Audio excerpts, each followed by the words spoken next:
Hello, CQ, the Old Friends Net. Time for the Tuesday edition of the Old Friends Get Together. This is W4MEC, your net control for today. The Old Friends Net meets 3 times a week, Tuesdays and Thursdays at 8 a.m. and Sundays at 5 p.m. Same frequency every time, 3715. This is a great place to swap some gear or look for some gear or some information. It's carried out in the Amplitude Modulation mode only. And while we're centered on vintage gear, restoring it and keeping it going, anybody that can generate an AM signal is welcome to join. It's also an old-fashioned round table style net, so I will be taking check-ins throughout the net and get you a seat at the table. So let's get started. For those who wish to participate, give W4MEC a call. Come out. Good morning. Charlie, WA4LLR. N4LQ. KZ4 Bravo. WB4NKL. November 4 Alpha Kilo.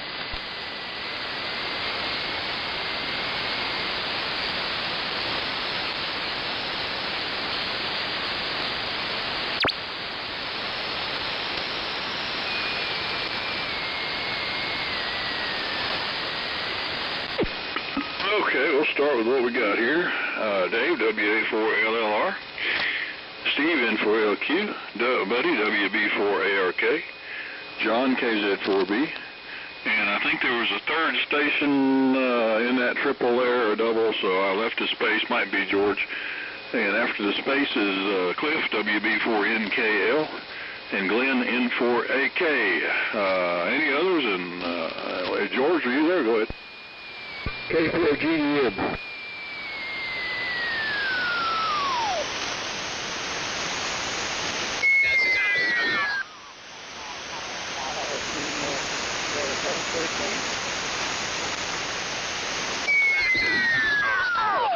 Alrighty. Here's our rundown for today. LLR. George, I'm putting you behind John there because I think I heard you in here, but anyway. LLR, LQ, ARK, 4 Bravo, GDN, NKL, and AK. One more time, any latecomers? Okay, we'll get started here. It's W4MEC, the Old Friends Net. Good morning there, fellas, and I didn't think to look at the temperature this morning, even though I've been outside, but it's so warm. And no rain. We could actually use some rain. Other than that, I can't, I got some stuff I got to print, and the darn printer won't work because I don't have magenta. And I've tried everything, and normally it'll say you can print in black, but I can't get it to print in black only. So now I gotta go get a darn magenta to plug in this stupid thing so I can print the stuff I need for my meeting tonight. So, anywho, so let's get started with Dave. WA4LLR, W4MEC. Alrighty, Charlie, fine business. W4MEC and the old friends, WA4LLR. Good morning to everybody. Good signals so far. Running the ART13 and receiving on the R398. We've got about 64, 65 degrees and mostly sunny here in the eastern part of Yancey County. And yeah, we need some rain as well. In the last 3 days, I think we've only had 1/100th of an inch. So the folks in the eastern part got plenty, and it's danced around us. So yeah, but I think starting tomorrow we're supposed to get some for the next few days. Anyhow, got my mowing done yesterday in anticipation of the upcoming monsoon season. So I'm glad that was able to be accomplished. Sorry about your color printer woes this morning, Charlie. That is an aggravating thing. You'd think that if you just say, okay, print in black, but oh well. Anyway, let's see what's happening down in the city of Pleasant Living. N4LQ, WA4LLR. Oh, I hate to think. WA4LLR, this is N4LQ, and it's looks like a beautiful day here, and I'm getting a little funny noise here for some reason.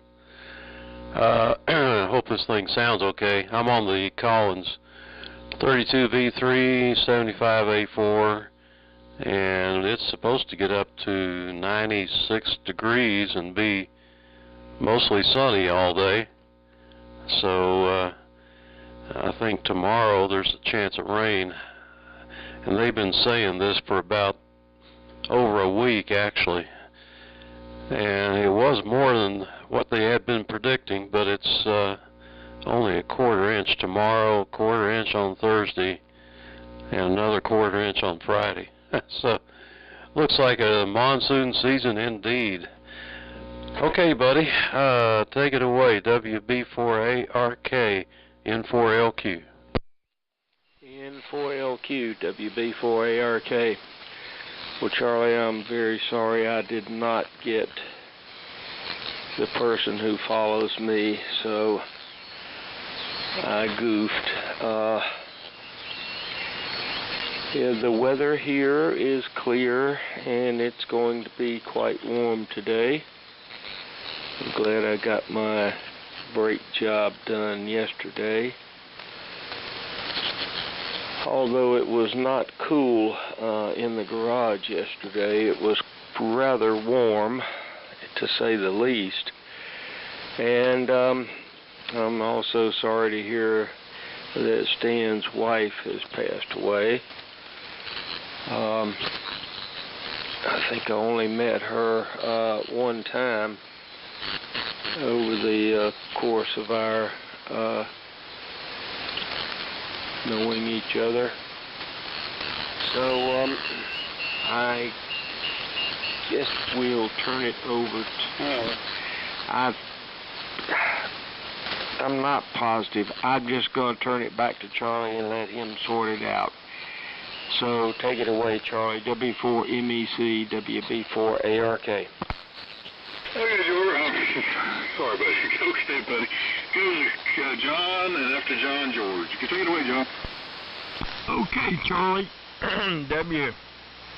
Let's see, W4MEC and the group KZ4B. Conditions seem to be pretty good today. Some QS Baker, but much better than Sunday so far. I'm on the usual T150. I was going to try to get the one I got from Steve on the air today, but Lawrence of Arabia came on TV last night. That's a ridiculously long movie, And I spent a year and a half in Saudi Arabia, and Lawrence wrote a book called The 7 Pillars of Wisdom, which I have and read, and really interesting. The movie's fairly accurate, but anyway, it brought back a lot of old memories. So I think it goes to George. So take it away, George. K4GDN in the group, KZ4 Bravo, over. KZ4B in the group, K4GDN. And really sorry to hear about Stan's wife. I think I did meet her once at a luncheon. It's been a few months back, several months back, maybe a couple of years. Anyway, it's in the upper 70s already here at Myrtle Beach. It's cold. We're supposed to get some rain pretty much every day this week in the afternoon. Thunderstorms, things like that. And the heat index is over 100 here. It's hot, unbearable, humid. What can I say about this place? And everybody's shooting at everybody out here. Anyway, I'm on the mobile mic this morning, speeding about, 6-7 watts into the home gear, 11, getting about 125 out, and receiving on the PRM. 7 of the transmitters, AS67. And everybody seems to be coming in here pretty good. There is some QSP, but other than that, I'm copying everybody all right. So Clifford's coming to you. WB4NKL, K4GDN. K4GDN, it's WB4NKL. Well, the multi-LMAX doing a good job this morning, George. Coming into Tennessee, pretty good. Good copy. Got 68 degrees here, and it's supposed to be heading up to 90, so another hot one. And we didn't get any rain. They had predicted some rain overnight, but I don't think we didn't get it here. And they're predicting about a 40% chance again this evening, so it's probably getting where we could use a little bit, so maybe this one will come through for us. Not much else going. I hated to hear about Stan's wife. She'd been up here a couple of times with Stan, and seemed like a nice lady, but sure hated to lose her and hated that for Stan. So go ahead, Glenn, N4AK, WB4NKL. WB4NKL. Good morning, Cliff and the rest of the group. This is November 4 Alpha Kilo. And that was bad news. Just as a reminder, jog your memory, Stan's wife's name was Joan, Joan. So, she passed away Saturday. Kind of unexpected. She had a stroke, but you know, a lot of times nowadays we are lucky enough to recover from a stroke.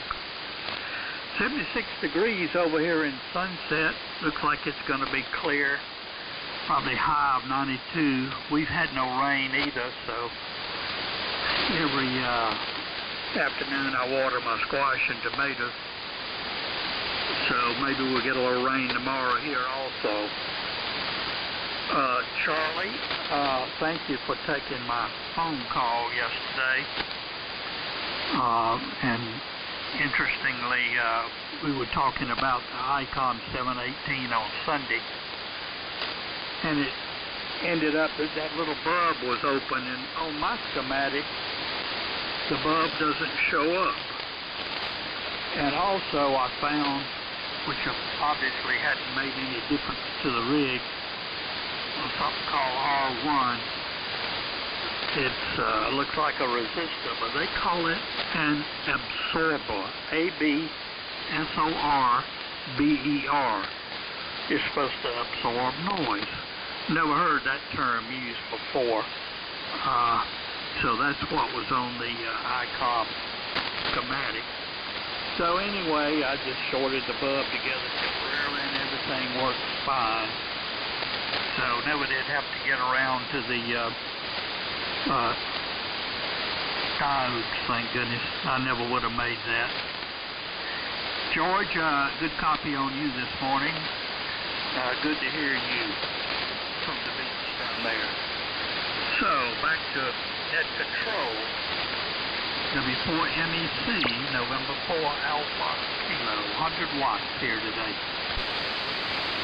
Oh, very good, Glenn. N4AK and group W4MEC. Any further check-ins like to join us?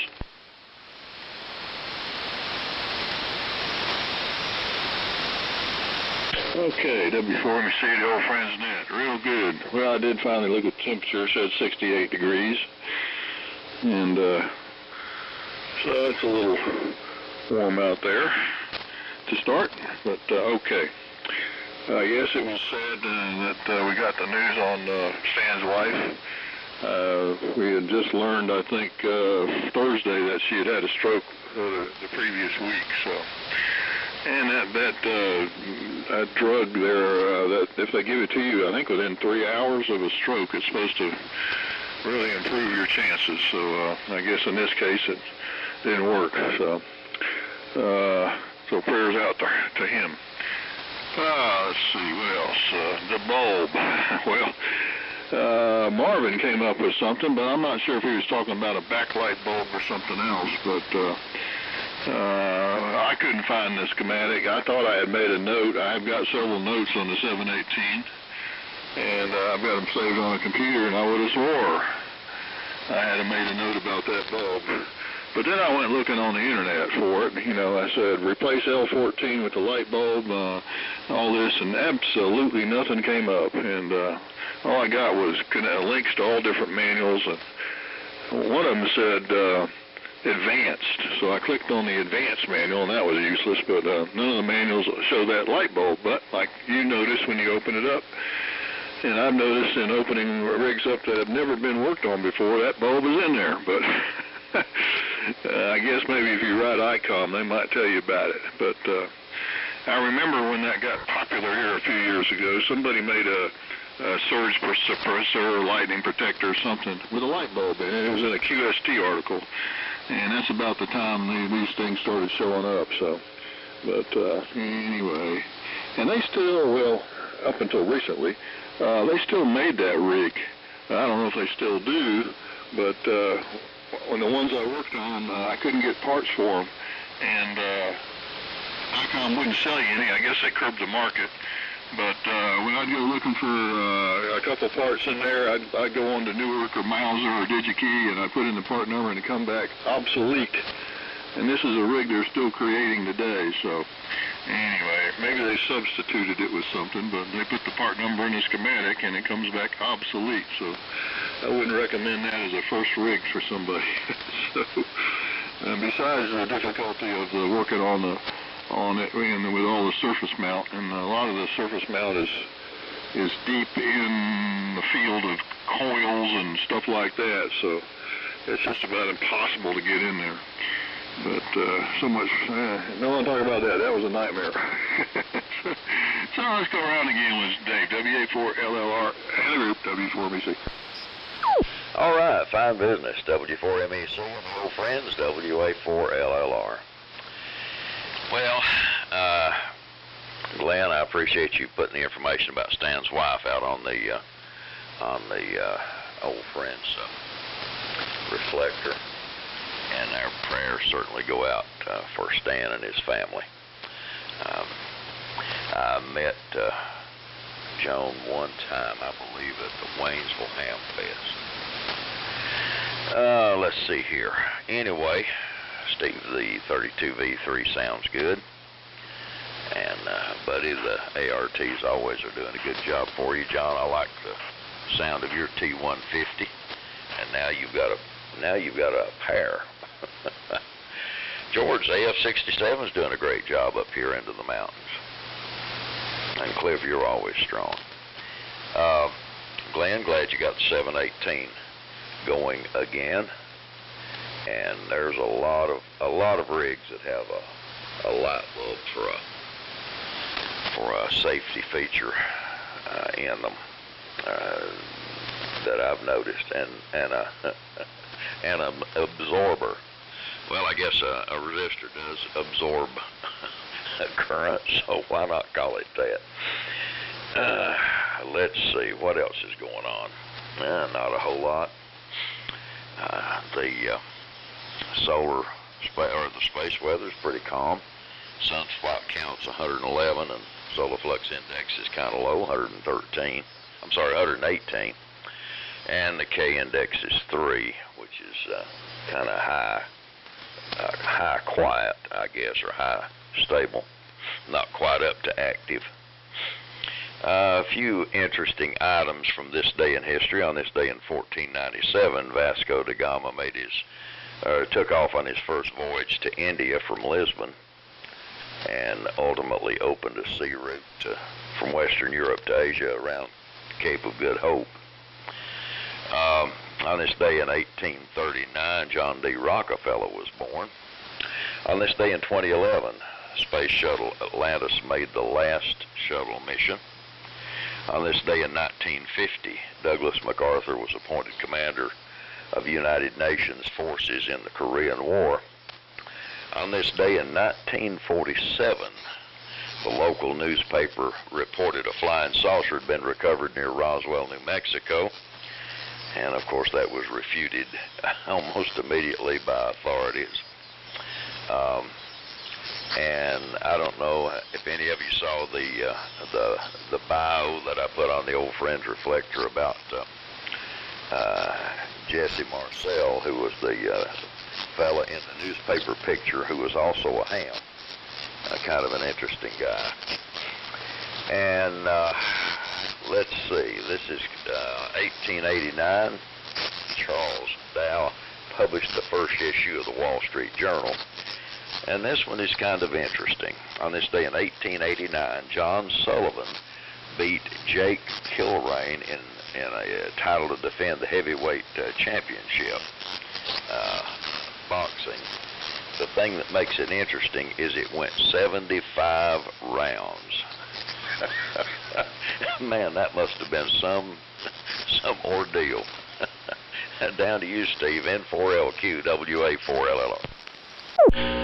Must have been. WA4LLR, N4LQ. Well, getting back to the IC718, I found the schematic pretty easily, and there's no bulb on the schematic that I found. It was on ICOM's website, so that's very interesting. It just has a low-pass filter on the receiver input, and just a coil, and no protection at all. So somehow they must have added that bulb later on in production. So it's a good thing you opened up and look, I guess. They still sell the thing. Ham Radio Outlet has them for $859. I think when they came out, they were in the mid $600 range.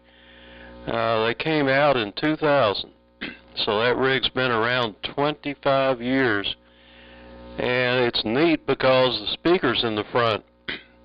That's one of the few rigs I've seen that had a speaker on the front. I think SBE or somebody had a sideband rig with a speaker on the front, but it made it so much nicer than on the top or the bottom. So let's see, and yeah, I think I had met Joan once. It seemed to me like she came with Stan to the Old Friends lunch one time. Maybe that's what I'm thinking. But sorry for Stan, and we'll pray for him. With that, I guess we'll turn it over to Buddy, WB4ARK, N4LQ. N4LQ, WB4ARK. Okay, Steve. Well, your signal is very rock solid this morning. There's a little bit of QSB on some signals, but for the most part, everybody's has a solid signal. The temperature here is 79. I tell you what, it seems like we go through a cooling spell, which they call it that. I don't see much cooling in it, but supposedly the humidity is low, and so they call it a cooling spell. The temperature is a little bit lower, but not much. So today is supposed to creep on up, and Duncan said that his 10-ton air conditioner wasn't cooling the building quite as well as it should yesterday after being off all weekend. So he was going to leave it on all night, let it cool the building down. And I can understand that with the equipment running and so forth, that it probably couldn't master the load after starting out at a pretty high level from the weekend. I think that's about it. We've got some work to do at his shop, so I need to get down there. So we'll turn it over to KZ4B, WB4ARK. Okay, WB4ARK in the group. This is KZ4B, fine business, buddy. Sorry to hear about Stan's wife, Joan. Very sad. On the light bulb for protecting the input of a receiver, I guess that in series with the antenna acts like a cheap fuse. And if I recall correctly, a lot of surplus radios back in the day used a large neon bulb between the antenna and ground to protect the input as well. So there was that trick in addition. Shifting gears, when I was in Saudi Arabia, I collect knives, and in Saudi Arabia, every household just about has a shadow box hanging on the wall with a janbiya, which was the Arabic knife with the curved blade and sheath, like you saw people wearing in their belt, in especially Lawrence of Arabia. And but in Saudi Arabia, there was a federal law that says that you cannot have a blade. So the shadow box shows the janbiya in a sheath, and the blade is made out of sheet metal, but you don't see that. And yet in Saudi Arabia, my Houthi buddy could legally carry an AK-47 when he'd go camping in the desert. So AK-47s, and his was full auto, are legal, but a janbiya with a blade was not. And there's an analogy here, talk about a stupid law, an analogy here in the United States. Back in the 50s, they had all these gangster movies with gangster teenagers carrying switchblades. So, with the wisdom of the federal government, they outlawed switchblades. Any knife that would open automatically when you pushed a button was a federal offense. Now today the ATF largely ignores that. You can, if you go to a gun and knife show, there are plenty of switchblades on display for sale, and the ATF doesn't bother them. But there's a law on the books right now that says that you cannot have a switchblade by federal law, not state law. Some states have a law against it, but that's a federal law. And yet, here in the United States, like North Carolina, you've got open carry plus concealed carry. So you can carry a firearm, a semi-automatic pistol, but you can't have a switchblade. How stupid is that? And so it's just interesting how different countries have crazy laws. And I hope that makes sense. By makes sense, you understand what I'm saying, not that the law makes any sense. So I'll get back off my soapbox and send it on over to George. K4GDN in the group, KZ4B over. KZ4B in the group, K4GDN. And there are some crazy laws about weapons, what you can and can't carry. And here in South Carolina, we have open as well for concealed carry. And how it is. If I'm going to carry, it's going to be concealed. I don't want to give away the element of surprise. I'm going to right on the street line. But I've seen people running open carry here in the state. Any of your premiums, even blood, particularly there at the end, you were feeling really strong. There is some QSP, and it's affecting both sections some, but not really affecting anybody completely out, except a little bit on the end right there, so. But anyway, things sound pretty good, and it's getting ready to get hot down here in Myrtle Beach. We've pretty well decided we're going to try to get out of here here shortly when my youngest grandson's a little bit older. So anyway, with that, we'll pass it on down to Chris. WB4NKL in the group, K4GDN. Okay, George, K4GDN, WB4NKL. Still good copy up here. It's interesting about the little 718. I got a buddy that I worked with that's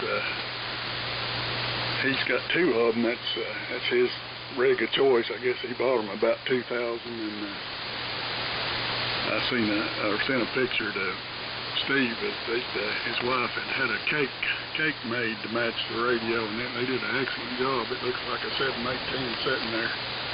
And I had a piece. I went over to see him there Saturday, and he'd saved the cake, and I took another picture, and he cut me off another hunk off the back of it. He still got the front panel. So it did look good in person. Seen it there. I'll say 73s too. I need to get the day started here before it gets any hotter, and enjoyed it this morning. Thanks for calling it, Charlie, and we'll try to catch everybody there Thursday.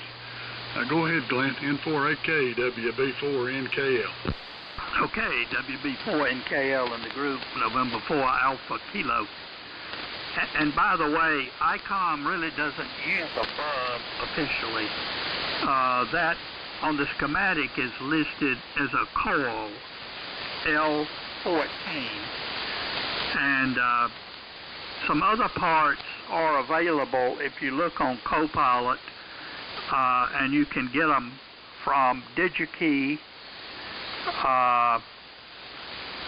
Some of the parts that are no longer available from, believe it or not, ICOM, they list the cross-reference on DigiKey.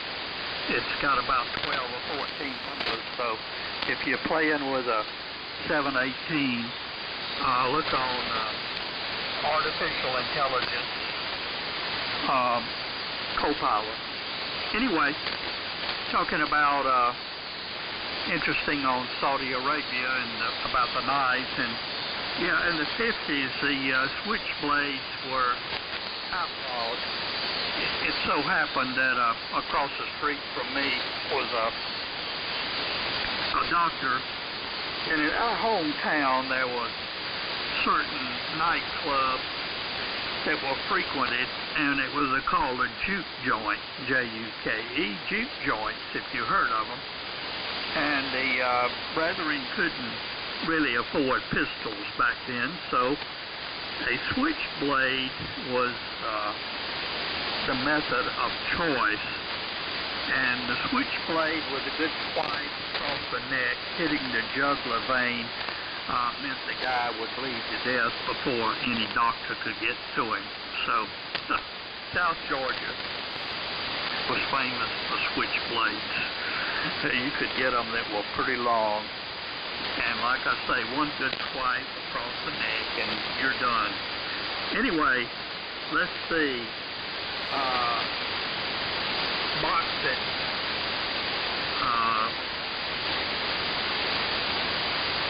I tell you what, Dave, I had boxing in college.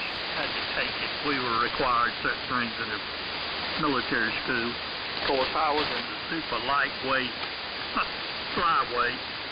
But I'll tell you one thing, the hardest thing about boxing was after you do a few rounds, was holding up the gloves. I mean, after a while, that's pretty fatiguing anyway. I cannot conceive of the guys going 75 rounds. That must have been the days when they just bandaged the hands rather than had gloves. Anyway, thanks very much, Charlie, for calling the net for us, and thank you very much for taking my call yesterday on the 718. I would say the 718 is probably a throwaway unit with all that surface mount stuff on there. That'd be a nightmare.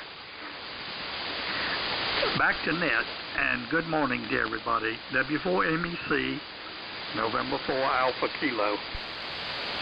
Okay, Glenn, N4AK in the group, W4MEC.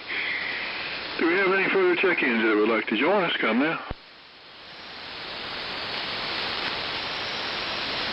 Nothing heard. I think George and Glenn checked out, but Cliff checked out. Well, I think Cliff checked out. Should have scratched through it. Anyway, real good, fellas. Good around there. George, good signal. It's interesting, George, when you checked in, you about blew me out of the chair, but when the first transmission, you didn't. So the QSB between here and there. Yeah, Bob's a mystery, and why it's not on any schematic, but it's actually in the radio, I do not know. And I don't know if it was somebody's suggested modification, but I swear a couple of them I worked on, you know, you couldn't tell if any of the screws had been boogered up. You know, like been removed. It looked, I was the first one to open it up and look in there, and it had a bulb in there, so. Interesting about the switchblade there, and that, John, I always wondered about that law. I always thought it had something to do with when the movie The West Side Story came out. I don't know if they were illegal. Maybe in New York City they were illegal, but I think you can buy them now again. But you know, the Gun Control Act of 1934 was based on what was seen in movie tone and newsreels and movies, but not actual facts. So they threw a whole bunch of stuff in there, like the suppressor or the silencer was in there because the politicians were convinced, you know, that you know, you take people out silently, but you know they're not that silent, but.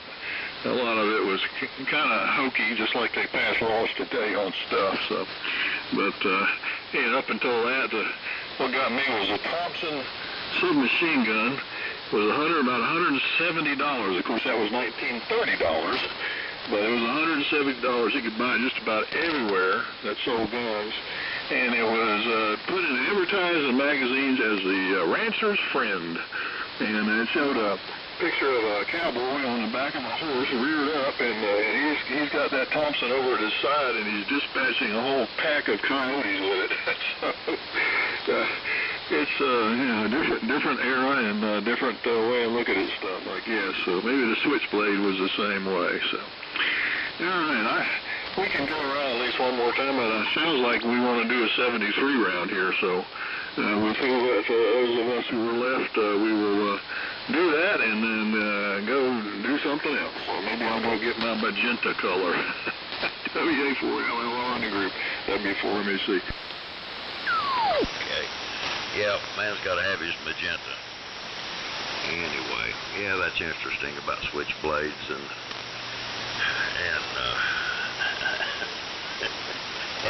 in Saudi Arabia, hooked knives or curved daggers or whatever. I always found those interesting. And fully automatic Thompsons. Always wanted to shoot one of them, never got the chance. Yeah, going back to the Roswell incident, I've always been fascinated by that.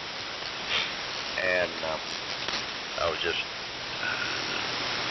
reading about it. If you remember the newspaper picture that showed the military fella holding a piece of material, and you know, they say that what was previously a UFO is now suddenly a weather balloon. Doing a little research on him, he was Major Jesse Marcel. He was the intelligence officer for the 54th Bomb Group, and he was a sharp fella. So I don't know. I think they kind of threw him under the bus on that deal. But he was a ham. He was W5 Charlie Yankee India, and a very sharp individual if you read about him. So that's an interesting incident, the Roswell crash. Well, enjoyed it this morning. Signal's pretty good all the way around, and I hope everybody has a great day. Stay as cool as possible, and hope the store has the magenta for Charlie's printer. Lord willing, we will catch up with you on Thursday. Charlie, thanks for calling. So 7-3, God bless, and we'll look for you on Thursday. N4LQ, WA4LLR. All righty, N4LQ. All right, Glenn, if you don't mind, would you elaborate a little bit on this artificial intelligence co-pilot?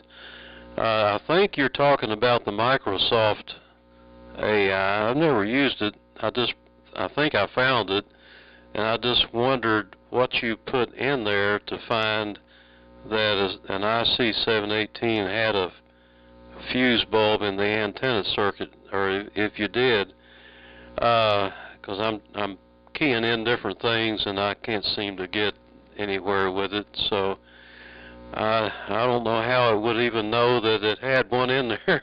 But anyhow, I guess that's it for this morning, and good to talk to everybody. Hope to see y'all on 160 tonight if you can make it. So 73s and over to Buddy, WB4ARK, N4LQ. N4LQ, WB4ARK. Okay, Steve.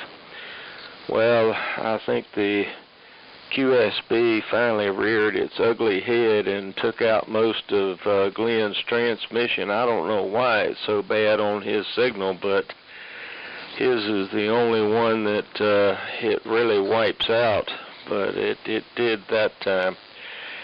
The boxing contest, 75 rounds, I think it was. Boy, those guys had to have some stamina at that point in their life, so that's a testament to their conditioning. I always thought the switchblade was banned because when you opened it, it locked into place. The blade locked, and so if you tried to stab someone with it, the blade would not fold back on the user's hand, as frequently happens with a standard pocket knife. But that may be, I have no idea what the reasoning behind the ban was. Well, I think that's about it. I don't know if the bulbs actually do any good or not. I've seen those in a number of pieces of equipment. I think the neon lights in some of the World War II units. I think in aircraft equipment where static charges build up on the antenna from flying through weather and so forth was probably more of a very good device to have in the receiver. But anyhow, I will say 73 at this point and get on with the day. So over to John, KZ4B, WB4ARK. Okay, WB4ARK in the group, KZ4B, fine business, buddy. With the switchblade, the fact that it locks open was not a legal issue. It was the fact that it just opened quickly. And back in the 50s, apparently there was a public hysteria about gangsters having switchblades, so naturally they thought it was a popular thing to outlaw it. And typical political illogic. I failed to mention that my Houthi buddy was from Yemen, and his brother mailed me a real Janbia. And so I have, in fact, I've got several, because when I go to Bahrain, they were legal there, and so you could buy a Janbia there, and that's where I would go for R&R. But the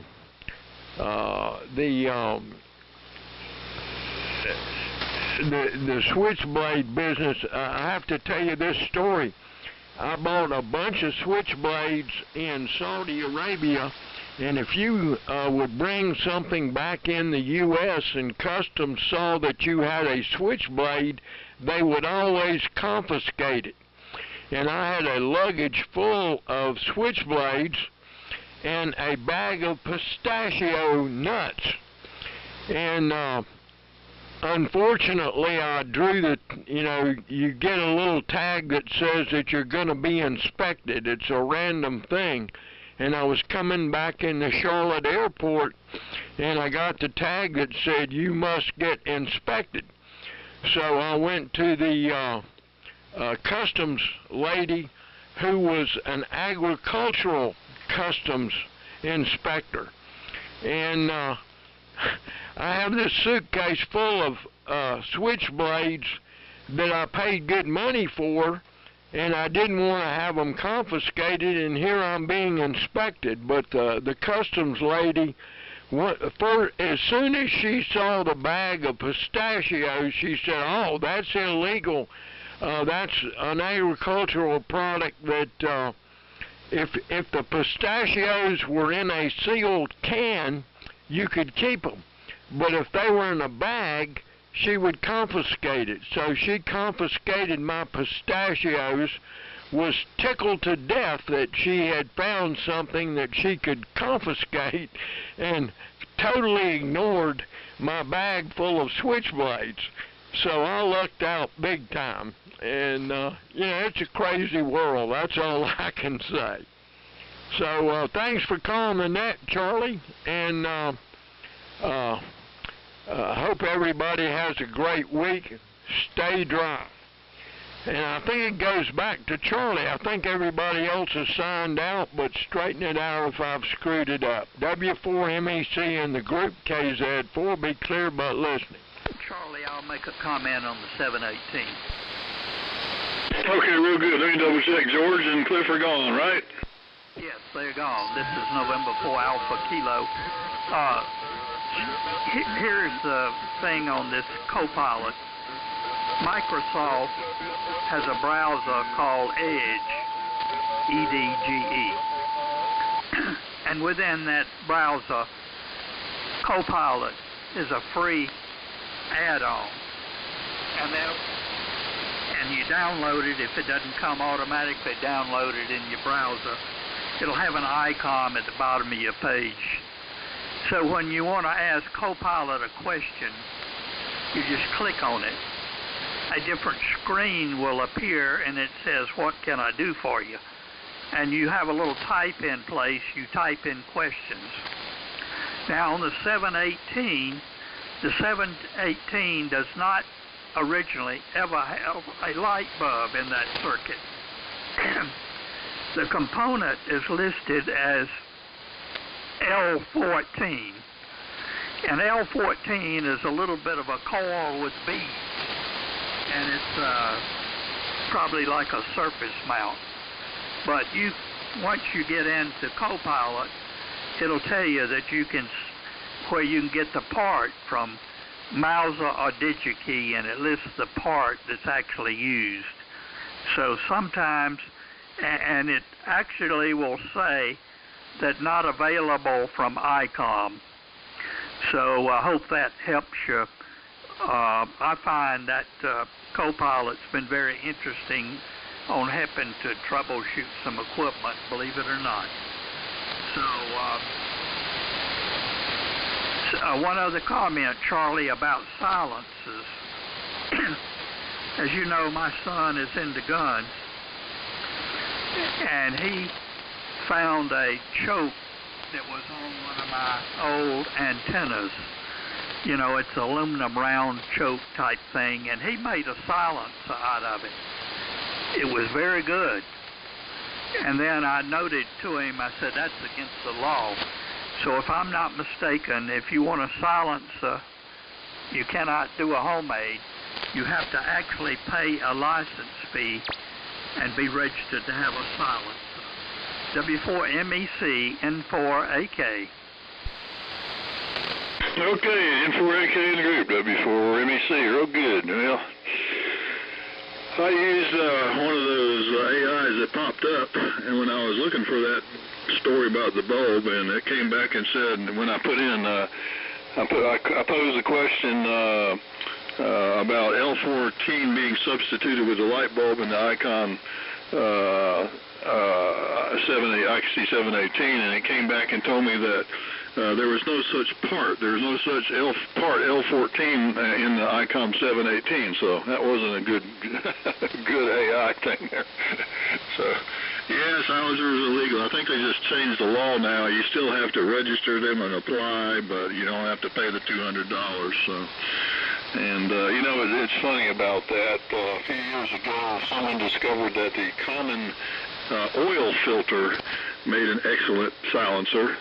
And someone was cranking out an adapter that would screw on the end of the rifle, you know, that would fit the threads on the end of a rifle and also adapt to an oil filter. And they made that illegal. That little adapter turned out on the lathe was illegal as heck. It's just to screw an oil filter on a rifle.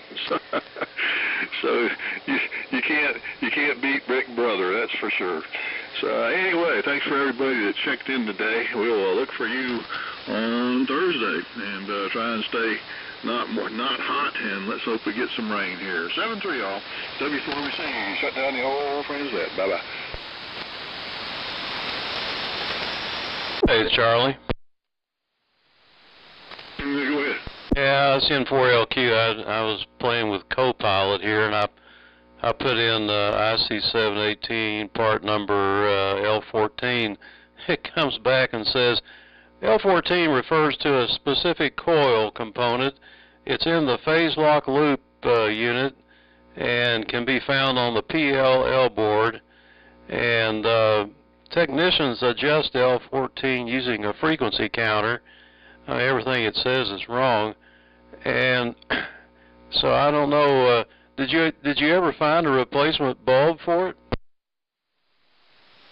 Well, in the one I had, I looked at the bulb really close, and I said, that looks like a grain of wheat bulb. And I had some 12-volt grain of wheat bulbs, and I stuck it in there, and it worked just fine. And I don't know where I came up with 12 volts other than looking at it. And of course, you got to be able to see the filament in order to make a good determination of what it might be. But in this case, the filament was burned out. So anyway, I put the 12-volt grain of wheat in there, and that was that. The ICOMs and all that gear like that, all the different boards have their own list of parts. So L14 is probably on several boards in that particular radio, and you got to go to the parts list for like the the synthesizer board or the relay board or whatever, and there'll be an L14 on both of them. So I guess that particular AI did not go very deep. N4LQ, W4MEC. It's the filter board. Look up L14 on the filter board, Steve, over. Oh yeah, I know where it is. It's just funny to me. And if I ask it where to buy it, I'm sure it would just tell me, yeah, go to Mauser, DigiKey, and sometimes AI just acts like it knows what it's talking about when it really doesn't, and it'll give you a misleading answer. And anyway, if it gave you a part number for a bulb for L14, is that what you're saying, Glenn? It gave me a part number for a bead. It's kind of a bead with a coil. The part number is, I'll say it fast. If you need it, I could send it to you. It's like Baker Lima Mike 18 Alpha Golf 6015 Zulu 1 Papa. So it showed it all to me, like 3 different substitutes. Over. Oh, okay. That'd be interesting to look that up and see what it is. Well, it's like a bead. It's like a noise coil. Is what it is, and it's a Japanese manufacturer. And one of the names was Murata, M-U-R-A-T-A. M-U-R-A-T-A. Makes this part, I think it's in DigiKey. Over. Well, that's probably what's on the schematic then. That's probably not even a bulb. It's probably just I mean, it just looks like a coil for maybe a VHF, and the schematic or the manual says it's a low-pass filter. Yeah, well, anyway, I've been pretty lucky. We're giving pretty good hints on it. So anyway, I just keep my fingers crossed. N4LQ and 4AK. So that thing wasn't really on the antenna jack, was it? I mean, it probably couldn't be, or it would have had RF going through it from the transmitter. So I think it's back on the filter board, and it's only active when it's receiving. Okay, that's interesting. I'd like to find out more about it, I guess. We'll see y'all later. N4LQ. Yeah, it is on the board and not specifically tied off the antenna jack. This is N4AK.